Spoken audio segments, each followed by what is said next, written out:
6:32, we're learning more about next steps for Parrot Island Waterpark after another divisive meeting with the Fort Smith Board of Directors. This comes as in January, directors approved allocating $2.4 million to install the new water slides that were purchased back in 2024. 5 News reporter Claire Everbach joins us live now with how city leaders are moving forward. Good morning, Claire. Good morning, Tiffany. Good morning, Joe. Well, residents certainly have a lot of questions about Parrot Island Waterpark and are a little bit skeptical as to where this money is going, they tell me. But despite that pushback last night, the Fort Smith Board of Directors decided they will be moving forward with the project. The council approved 2 new contracts totaling to about $2.4 million. One contract worth $1.7 million will cover site work, concrete, and structural components. The second, just over $664,000, will go toward plumbing, pumps, and pool systems. City leaders said this step is necessary to complete the project. The board also approved an agreement to American Resort Management, or ARM, to operate the park for the 2026 season. We spoke with residents ahead of Tuesday night's meeting who say they have serious concerns about how the city is handling this project and want to see this money used for other purposes. We need to focus on things that matter for the entire population of the city. We got a homeless population, we have food insecurity, we have housing issues, we have crumbling infrastructure. Our population growth is flat for the last 20 years. So what are we doing? We're building water slides. And I can tell you the economic impact from that is not going to change this to this. City leaders say they have taken steps to address these concerns, such as moving toward a competitive bidding process. And they also say that going forward, costs and revenue will be divided evenly between the city and county. The remaining over $273,000 will be used for third-party inspections and other site improvements. Live in Fort Smith, covering news where you live, Claire Everbach, 5 News. Thanks for that, Claire. Well, over 24 state employees in Arkansas are losing their jobs.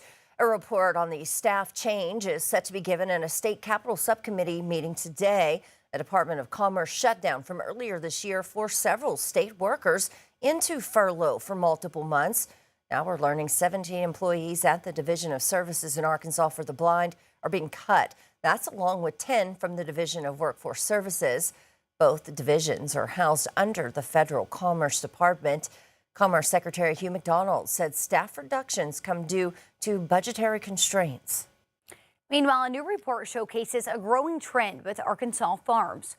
No other state is seeing more bankruptcies than the natural state. According to the American Farm Bureau, the state saw 33 Chapter 12 filings last year. The Farm Bureau says bankruptcies increased by 46% nationwide. Experts point to falling commodity prices, rising input costs, and higher interest rates. That combination is a perfect storm for equity burn down over time. And when farmers are, looking to go to that next year and say, well, it'll get better next year, and that next year never really comes, many are left with the only option of Chapter 12. Congress continues to work on a bill that will provide aid to farmers. It has cleared the House Agriculture Committee and is heading to a full House vote. That's expected before Easter weekend. It will still need to go through the Senate. Well, happening today, Senator Markwayne Mullin from Oklahoma is set to have a Senate confirmation hearing. President Trump has nominated him to lead the Department of Homeland Security. Mullin would take over from outgoing Secretary Kristi Noem, who was fired from the role. This past year, the Associated Press reports that high-profile immigration enforcement operations have resulted in high arrest numbers. However, the shooting deaths of 2 protesters by federal officers in Minneapolis have led to calls for reform. Today's hearing is set for 8:30 a.m. Well, early this morning, a deadly barrage of Iranian missiles hit Israel. Iran's army chief vowing to retaliate over Israeli attacks, killing the country's security chief. Overnight, the Pentagon announcing U.S. forces struck Iranian missile facilities near the Strait of Hormuz with 5,000-pound bombs. It's the latest effort to open the crucial shipping route, while allies have yet to respond to President Trump's calls for support. The unrest there in the region is driving up diesel prices, hitting shipping companies and American farmers. The president is blaming NATO for failing to cooperate in the war effort. I think NATO's making a very foolish mistake. This was a great test because we don't need them, but they should have been there. Well, President Trump's National Counterterrorism Center Director Joe Kent resigned on Tuesday, saying Iran posed no imminent threat and claiming that the U.S. entered the conflict under pressure from Israel and its American lobby. The White House has since sent out a statement saying, quote, Kent made many false claims and had not participated in Iran briefings. Well, some U.S. air travelers are facing long airport security lines. This comes after Transportation Security Administration workers missed their first full paycheck since the partial government shutdown began last month. This after funding for the Department of Homeland Security lapsed. Maribel Gonzalez has the latest.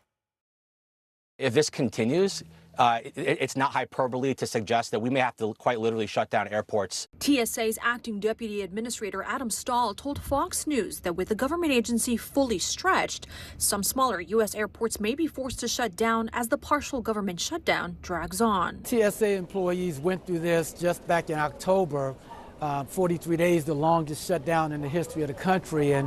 And again, we're now, 30 days into this one. Ricky Smith, the general manager of Hartsfield-Jackson Atlanta International Airport, encouraged travelers to show up 3 hours ahead of their scheduled flight. We're experiencing about 36% call out for TSA employees here. He says the airport is doing what it can to help. We're giving them food vouchers. We have our concessionaire partners that are also providing meals to them. We're providing free parking. But a TSA officer in Colorado described the situation as complete chaos. A lot of them are not calling out because they're wanting to call out.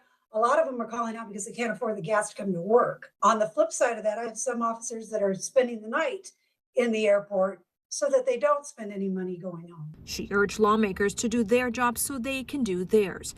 And Democratic Pennsylvania Senator John Fetterman agrees. I think as far as I know, I'm the only Democrat that says we got to reopen this and it should have never happened. I'm Maribel Gonzalez reporting. Well, it has now been nearly 50 days since the disappearance of Nancy Guthrie. We've learned that investigators have recovered additional images from surveillance cameras. Law enforcement sources tell CBS News the additional images were obtained over the last couple of weeks in Tucson. One camera was focused on the back of the home and another showed the driveway and garage door. These new images captured people stretching back weeks prior to the kidnapping, but nothing deemed suspicious. Meanwhile, DNA recovered from the crime scene is being analyzed. If they're using forensic genetic genealogy, it takes a while. Maybe you've got multiple people within the same DNA family that could potentially be suspects, and then you have to investigate each one of those independently.